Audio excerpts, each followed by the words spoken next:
Hi friends and family. Thank you so much எல்லாருக்கும். நான் ரொம்ப ரொம்ப சந்தோஷமா தேங்க்ஸ் பண்ணிக்கிறேன். அ ஏன்னா, என்னோட வீடியோவ பார்த்துட்டு நெறைய பேரு வாழ்த்து தெரிவிச்சிருந்தீங்க, சப்போர்ட் பண்ணி ஷேர் பண்ணியிருந்தீங்க. உங்க எல்லாருக்கும் இந்த சந்தோஷமான தருணத்தில நன்றி சொல்லணும். சிலர் நெறைய கமெண்ட்ஸ்ல நான் பார்த்தேன். "அக்கா நீங்க பிசினஸ் ஸ்டார்ட் பண்ணத பத்தி சொல்லுங்க. அது எங்களுக்கு மோட்டிவா இருக்கும்." அப்படின்னு சொன்னீங்க. ஸோ அத பத்தின கொஞ்சம் எனக்கு தெரிஞ்ச விஷயம், நான் புரிஞ்சுகிட்ட விஷயத்த பத்தி உங்ககிட்ட எல்லார்கிட்டயும் ஷேர் பண்ணணும்னு நெனைக்கிறேன். ஃபர்ஸ்ட் ஆஃப் ஆல் நீங்க நல்லா வொர்க் பண்ணிட்டு இருந்தீங்க. ஏன் அத விட்டுட்டு பிசினஸ்க்கு வந்தீங்கன்னு கேட்டீங்க. சில சிச்சுவேஷன்ஸ் தவிர்க்க முடியாத காரணத்தினால தான் நான் பிசினஸ்ல வந்து இது பண்ணுனேன்.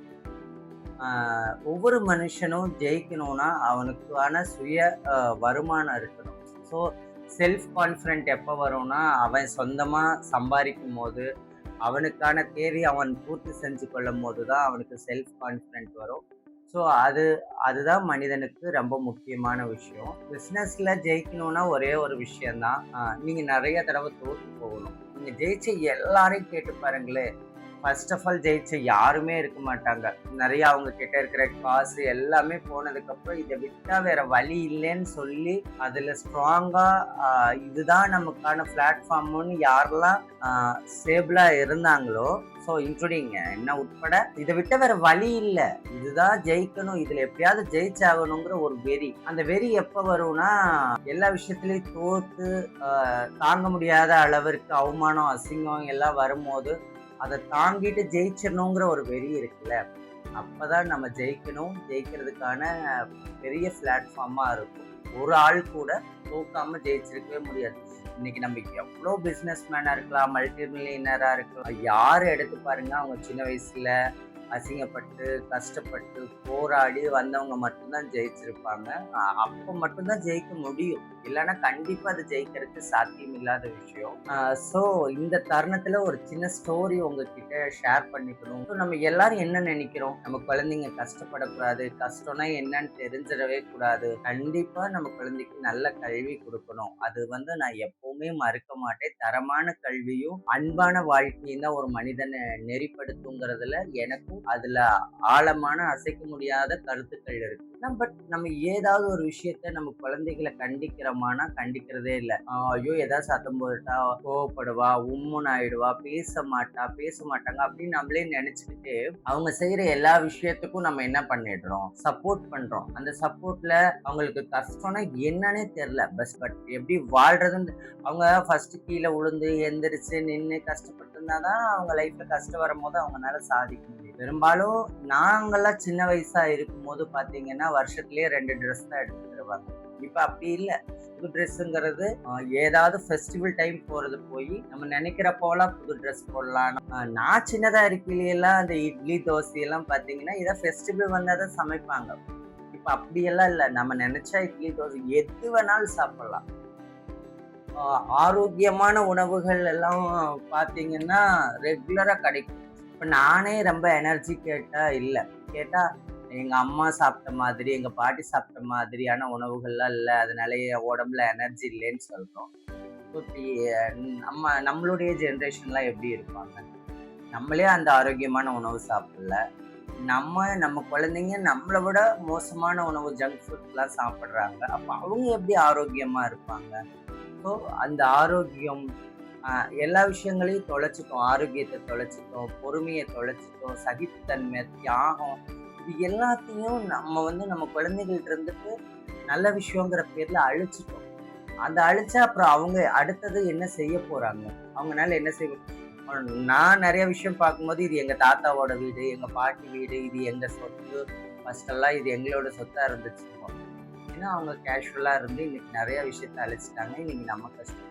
நம்ம குழந்தைங்க கஷ்டப்படக்கூடாதுன்னு வளர்க்குறோம். நாளைக்கு அவங்க கஷ்டப்படாம வளர்ந்ததுக்கு அப்புறம், இதே பதில் அவங்களும் சொல்லுவாங்க இல்லையா? ஸோ அந்த சூழ்நிலைக்கு குழந்தைகள தள்ளிறக்கூடாது. அது ஒண்ணு. 2வது நான் பிசினஸ் பண்றதுக்கு ஒரே காரணம் என்னன்னா, ஜெயிச்சுட்டா இந்த உலகம் நம்ம சொல்றத கேட்கும். ஜெயிக்கலன்னு வச்சுக்கோங்களேன், உலகம் சொல்றத நம்ம கேட்க வேண்டியதாயிடும். நீங்க எப்ப ஜெயிக்கிறீங்கன்னா, பெரிய பிசினஸ் பண்ணியோ, பெரிய பில்டிங் கட்டியோ, பெரிய மால் ஓப்பன் பண்ணியோ, நெறைய காசு வச்சோ, நெறைய ஜுவல்லரி போட்டோனே நீங்க சக்சஸ் ஆகல. எல்லா சக்சஸ் ஆன பீப்பிளையும் பாருங்க, அவங்க ஜெயிச்சுட்டாங்க அப்படின்னு எப்ப தெரியும்னா, அவங்களுக்காக வச்சுக்காம பிறருக்காக குடுப்பாங்க. அவங்க அண்ணா, தம்பி, குடும்பம் எல்லாருக்கும் குடுக்கும்போது தான், அவங்க ஜெயிச்சதுக்கான ஒரு உண்மையான அடையாளம், ரியாலிட்டி உருவாகும். ஸோ நம்ம ஜெயிச்சுட்டோம், நெறைய காசு சேர்த்துட்டோம், பெரிய பங்களா கட்டிட்டோம், நெறைய நகை வாங்கிட்டோம். அதுக்கு அடுத்த லெவல் அதெல்லாம் என்ன ஆகும்? நம்ம சம்பாரிக்கும்போது, நம்ம இருக்கும்போது, நம்ம பிறருக்கு குடுக்கும்போது அவங்கள்ட்ட ஒரு சந்தோஷம் வரும்ல. அந்த சந்தோஷத்துல அவங்க ஒரு மன நிம்மதி அடைவாங்கல்ல. மன நிம்மதி அடையும்போது அந்த பிரார்த்தனை யாரு குடுத்தா நல்லா அறியும்பாங்க, குடுக்கலன்னா ஏதாவது ஒண்ணு திட்டுவாங்க. என்ன இவனுக்கு ஆடம்பரம் பாரு, இவன் காசு இருக்கிற திமிரு பாரு, எது வேணா சொல்லுவாங்க. பட் பிறருக்கு குடுக்கும்போது அவங்க மனசு அமைதிப்படும்ல. அந்த அமைதி ரியலான பிரார்த்தனையா இருக்கும். அது நம்மளை பெரிய வளர்ச்சியில கொண்டு போய்விடும். இன்னொரு விஷயம் என்னன்னா, ஒவ்வொரு பிசினஸ்லயும் நம்ம ஸ்டாண்டர்டா ஸ்டெடியா இருக்கணும். நான் இதுதான் பண்றேன், இதுதான் பண்ண போறேன். இதுல இருந்து நான் ஒரு டைம் கூட தோத்துட்டே இருக்கலாம். நீங்க தோத்துட்டே இருந்தா தான் அது உங்க பிசினஸோட இன்வெஸ்ட்மெண்ட். ஜெயிச்சுட்டே இருந்தா அது இன்வெஸ்ட்மெண்ட்டே கிடையாது. நீங்க 100 தடவை தோத்து போய் ஒரு இன்வெஸ்ட்மெண்ட்டா உங்க நம்பிக்கை, உங்கள் தொழில் ரகசியம், பிசினஸ பத்தின புரிதல், அதற்கான டைமிங் எல்லாம் கத்துக்கிட்டு அந்த ஸ்டேபிளா நிக்கிறீங்கல்ல, அதுதான் பெரிய இன்வெஸ்ட்மெண்ட். நீங்க லேக்ஸ் கணக்கா வச்சிருக்கிற ஒரு பர்சன்ட் கூட இன்வெஸ்ட்மெண்ட்டே இல்ல. பிசினஸ்ல வச்சிருக்கிற லட்சக்கணக்கான ரூபாயில கடைசி அந்த ₹1 இருக்கு பாத்தீங்களா? அந்த ₹1 வரும்போது உங்க மனம் ஒரு முடிவு எடுக்கும் பாத்தீங்களா? அந்த முடிவெடுத்து நீங்க மறுபடியும் தொடங்குறீங்கல்ல, அந்த இடத்துல தான் உங்க பிசினஸும் உங்க ஜெயிக்குமே தவிர, சிலர் அதுல தோத்து போய் திரும்பவும் வேலைக்கு போவாங்க. அத திரும்பியும் நம்பி அந்த இடத்துல இருக்கிற அந்த ஒரு நொடி பொழுதுதான் வெற்றி. அந்த வெற்றி தான் நம்மள ஜெயிக்க வைக்கும். அந்த ஜெயிச்சதுக்கான அடையாளம் என்னது? பிறருக்காக வாழ்றதுதான் நம்ம ஜெயிச்சதுக்கான அடையாளம். இன்னும் சில விஷயங்கள்லாம் சொல்லணும்னா, எளிமை கூட எந்த இடத்துல, எந்த சூழல்ல இருந்தா மதிப்புன்னு ஒரு விஷயம் இருக்கு. இந்த எளிமை கூட வசதியா இருக்கிறவ செஞ்சா அது எளிமை. ஒரு சூழல்ல தன்னுடைய பொருளாதாரத்தினால ஒரு மனிதன் எளிமையா இருந்தா அது அவனுடைய ஏழ்மையை வச்சு ரொம்ப இலக்காரமா பார்க்கிறோம். ஸோ அந்த சூழல் கூட ஒவ்வொரு தருணத்திலயும் அந்த சூழல்கள் மாறி மாறி வரும்.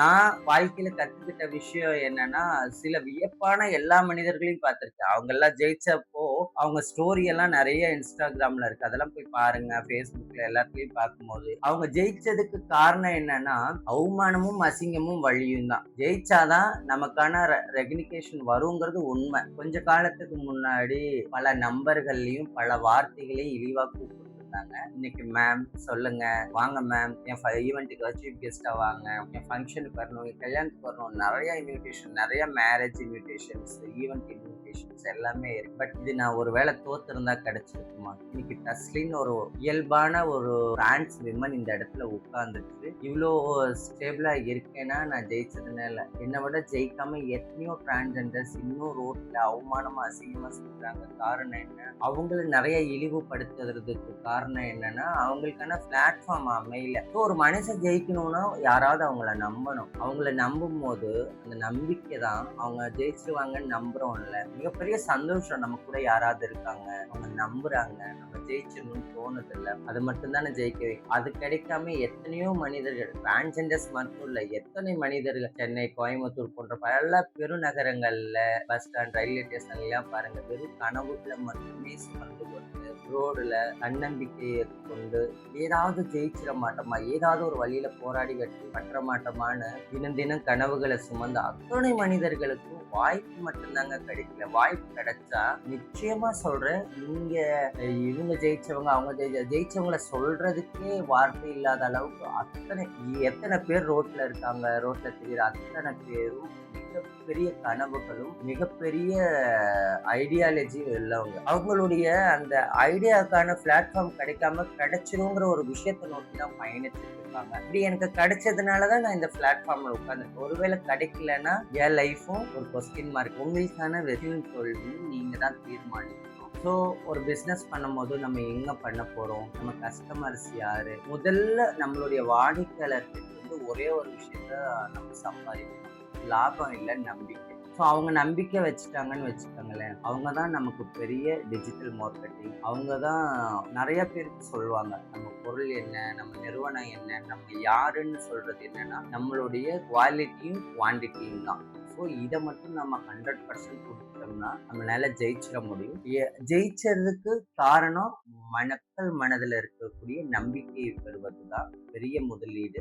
அதை முதலீடு பண்ணிட்டோம்னாலே நம்ம ஜெயிச்சிடலாம். இன்னொரு விஷயம் என்னன்னா, நம்ம செய்யற ஒவ்வொரு செயலுக்கு பின்னாடியும் ஏதோ ஒரு விஷயம் மறைஞ்சிருக்கு. அதை என்னன்னு நம்ம உணரணும். ரெண்டாவது ஒரே ஒரு விஷயம் தாங்க, உங்களை தவிர வேற யாராலையும் தோற்கடிக்க முடியாது. அப்படி தோத்து போனா அதுக்கு நீங்க மட்டும்தான் காரணம். அதுதான் என்னுடைய பிசினஸோட ரகசியமா பார்க்கிறேன். இவ்வளவு நேரம் என்னுடைய பேச்சு கேட்டவங்க எல்லாருக்கும் ரொம்ப ரொம்ப நன்றி. எல்லாரும் இந்த சேனலை சப்ஸ்கிரைப் பண்ணி ஷேர் பண்ணுங்க. இது மூலமாவும் நான் அடுத்த கட்ட வளர்ச்சியை நோக்கி பயணிக்கிறேன். நன்றி.